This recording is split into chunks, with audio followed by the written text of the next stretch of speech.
আচ্ছা বলেন তো এই শতাব্দীর সবচেয়ে সেরা স্কিল কোনটা? Critical thinking, technology knowledge, communication skill, problem solving, emotional intelligence, leadership, creativity? না, এগুলার একটাও না। এই শতাব্দীর সবচেয়ে বড় স্কিল হচ্ছে focus. The greatest challenge in this century is distraction. হাজারটা নোটিফিকেশনে ফিরে আমরা প্রতিদিন আমাদের নিজেদের কাজটা আসলে ভুলে যাই। রবীন্দ্রনাথ নজরুল যদি এই যুগে জন্মাতেন তাহলেও এত কিছু লিখতে পারতেন কিনা সন্দেহ আছে, শুধুমাত্র নোটিফিকেশনের জ্বালায়। সো যে বইটা থেকে কথা বলছিলাম সেটা হচ্ছে কোষ কাঞ্চনের ক্যাশ মেশিন, এই বইটা থেকে। সো এই বইটা নিয়ে অনেক রিউমার আছে, প্লাস হচ্ছে অনেক সমালোচনা আছে, সবগুলোর ব্যাপারে কথা বলবো।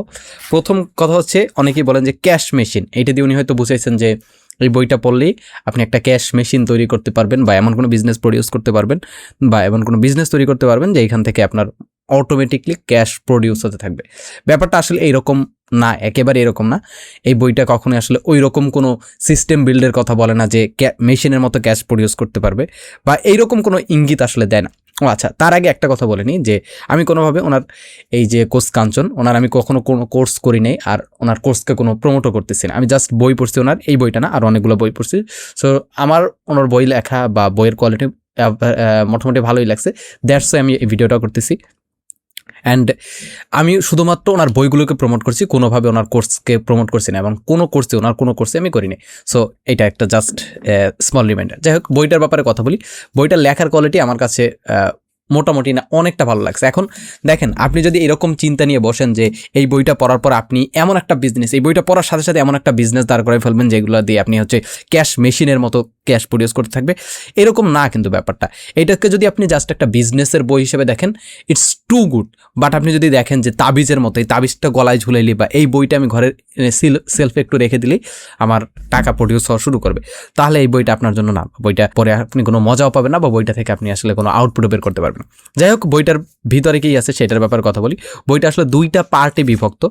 একটা পার্ট হচ্ছে, প্রথম পার্ট যেটা, সেটা হচ্ছে আউটার ব্যাটেল, মানে একটা বিজনেসের আউটার ব্যাটেলগুলো কী কী, তারপর হচ্ছে উদ্যোক্তাদের যেই ভয়াবহ ভুলগুলো কী কী, মার্কেটিংয়ের যে কী প্রবলেমগুলো কী কী, মার্কেটিংয়ের পার্টগুলো, মানে কাদেরকে টার্গেট করে মার্কেটিং, কোন ধরনের মার্কেটিং করতে হবে, তারপর হচ্ছে এই যে 5 প্রজন্মের সেলস মার্কেটিং, তারপর হচ্ছে সেলস এবং হচ্ছে profit maximisation strategy, content is new cash, তারপর হচ্ছে কোটি টাকার অঙ্ক।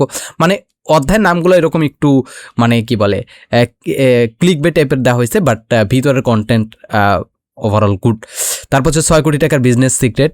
6 কোটি টাকার বিজনেস সিক্রেট এরকম না যে 6 কোটি টাকা জাস্ট ওইটা বললে আপনি 6 কোটি টাকা ইনকাম করে ফেলবেন। উনি হয়তো, আমার ঠিক মনে নেই, অনেকদিন আগে পড়ছিলাম তো, 6 কোটি টাকা উনি হয়তো কোনো জায়গা থেকে ইনকাম করছেন, বা উনি হয়তো লস করে 6 কোটি টাকা লস করে শিখছেন, এরকম কিছু এখানে বলছে। তারপর হচ্ছে বিজনেস সমস্যার আলটিমেট সলিউশন, বিজনেসের আসল খেলা, সিক্রেট অফ ওয়েলথ ক্রিয়েশন।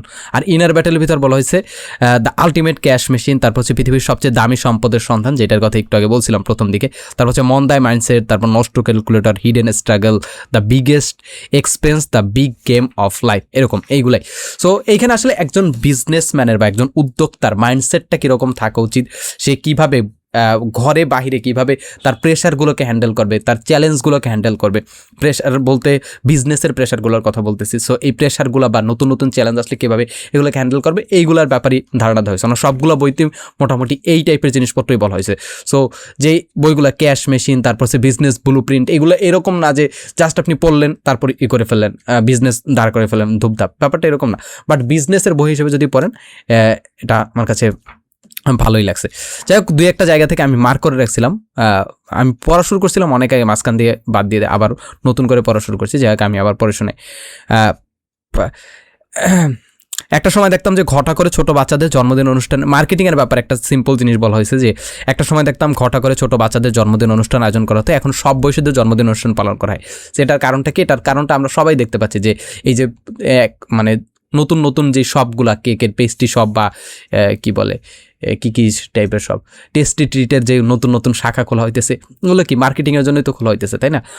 এই মানে জনপ্রিয় কীভাবে হইতেছে, আমরা অনেক সময় ভাবি কি যে আমরা এগুলো নিজের ইচ্ছায় করতেছি, বা আসলে আমরা কখনো ইচ্ছাকৃতভাবে করতেছি না। যেমন লেটসে একটা মানুষ সাদা মানে সুন্দর, আমার কথা বলতেছি না, অবভিয়াসলি আমি সুন্দর, আমার কাছে আমি সুন্দর, যাই হোক ওইটা ডিফারেন্ট ইস্যু। সো একটা মানুষ যে সুন্দর, সাদা হলে সুন্দর হবে, এই কথা আপনার মাথায় ঢুকছে কীভাবে? আপনি কীভাবে বুঝলেন যে সাদা মানেই সুন্দর? আপনার মাথায় কিন্তু অলরেডি ঢুকে গেছে যে মানে সাদা মানেই সুন্দর। কিন্তু সাদা মানে সুন্দর এই কথাটা আপনার মাথায় ঢোকানো হয়েছে, এই জন্য আপনি এটা বিলিভ করতেছেন। একটা ছেলের কথা চিন্তা করেন, যেই ছেলেটা বা একটা ছেলে বা মেয়ে যেই হোক, ও হচ্ছে আফ্রিকাতে বড় হয়েছে বা ওই টাইপের, যেই দেশে হচ্ছে মানে যাদের গায়ের রং একটু কালো টাইপের, সো ওই সব দেশে বড় হয়েছে এবং ও কখনো মিডিয়ার সংস্পর্শে আসে নাই বা কোনো সাদা মানুষ জীবনে দেখে না। ওর কাছে তো সাদা ছেলেটা বা সাদা মেয়েটাই সবচেয়ে সুন্দর, তাই না? ওর সরি কালো মেয়েটাই সুন্দর, আমি কি বলতেছি, কালো মেয়েটাই বা কালো ছেলেটাই তো সুন্দর। সো ওর কাছে সাদা তো সুন্দর না। সো আপনি কি বিশ্বাস করবেন বা আপনি কোন প্রোডাক্ট কিনবেন, আপনার বিলিফ সিস্টেম পুরোপুরি নির্ভর করে মার্কেটিংয়ের উপর। সো এইটাই উনি অনেক ভালোভাবে এখানে বুঝাইছেন। তারপর হচ্ছে প্রত্যেকটা 5টা প্রজন্মের যে 5টা প্রজন্ম কী কী, বেবি বুমার্স থেকে শুরু করে, কই আমি এটা তো মার্ক করে রাখছিলাম, বেবি বুমার্স, তারপর generation X, generation Y, generation Z মানে জেন জি যেটা আমরা, তারপর হচ্ছে জেনারেশন আলফা, এদেরকে কীভাবে টার্গেট করে মার্কেটিং করতে হয়, তাদের মার্কেটিংয়ের কোয়ালিটি কীরকম হবে, মানে কোনভাবে তাদের টার্গেটিং করতে হবে সেগুলোর ব্যাপারে বলছেন। তারপর হচ্ছে সেলস এবং প্রফিট ম্যাক্সিমাইজেশন, এইটার আমার ঠিক মনে নেই কি আপনারা চাইলে পরে দেখতে পারেন। তারপর হচ্ছে আপস্কেল, তারপর হচ্ছে কন্টেন্টের ব্যাপারে অনেকগুলো কথা বলছে, অনেক জায়গায়, মানে কন্টেন্টের ব্যাপারে শুধুমাত্র একটা অধ্যায় কথা বলছে এরকম না, অনেকগুলো অধ্যায় অনেকবার উনি কথা বলছে কন্টেন্টের ব্যাপারে। তারপর হচ্ছে কাস্টমার কাল্টিভেশন, তারপর হচ্ছে বিজনেসের যে প্রবলেমগুলোর সলিউশন। তারপর আর একটা ইন্টারেস্টিং ব্যাপার যেটা সবচাইতে আমার কাছে ভালো লাগছে, যে আমরা সবসময় সিইও হতে চাই, মানে চিফ এভরিথিং অফিসার, কিন্তু উনি সবসময় সাজেস্ট করেন সিএনও, চিফ নাথিং অফিসার, মানে তুমি কিছু করবা না কিন্তু তোমার বিজনেস মানে অটোমেটিকলি রান করতে থাকবে, এইরকম বিজনেস বানানোর কথা উনি অনেকবার বলছেন। এই যে জোর দিয়েছেন যে তুমি এমন বিজনেস প্রডিউস করে যেখানে তোমার কিছু করা লাগে না। তুমি যদি বিজনেসের প্রত্যেকটা কাজে, প্রত্যেকটা মাইক্রো ম্যানেজমেন্টে যদি তোমাকে লাগে, তাহলে এটা বিজনেস কীভাবে হলো? এটা তো একটা কাইন্ড অফ জব।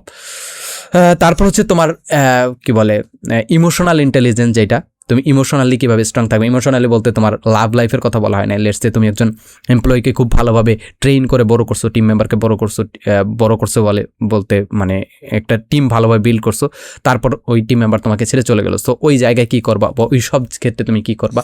সো এই বিজনেসের ক্ষেত্রে ইমোশনাল ইন্টেলিজেন্সের কথা বলছে, তারপর লিডারশিপের কথা বলছে, তারপর এগুলো হচ্ছে ইনার ব্যাটেলের ভিতরে ছিল মোস্ট প্রবলি।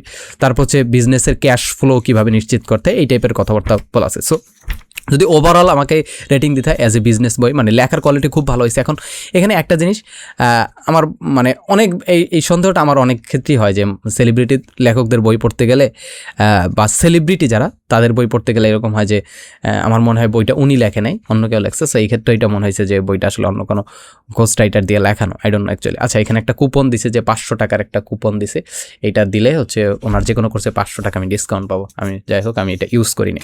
তারপরে লাস্টে একটা কিউআর কোড দেওয়া আছে, যেখানে হচ্ছে উদ্যোক্তাদের সাথে কানেক্ট হওয়ার জন্য। যাই হোক, আমার কাছে বই হিসাবে খুবই ভালো লাগছে।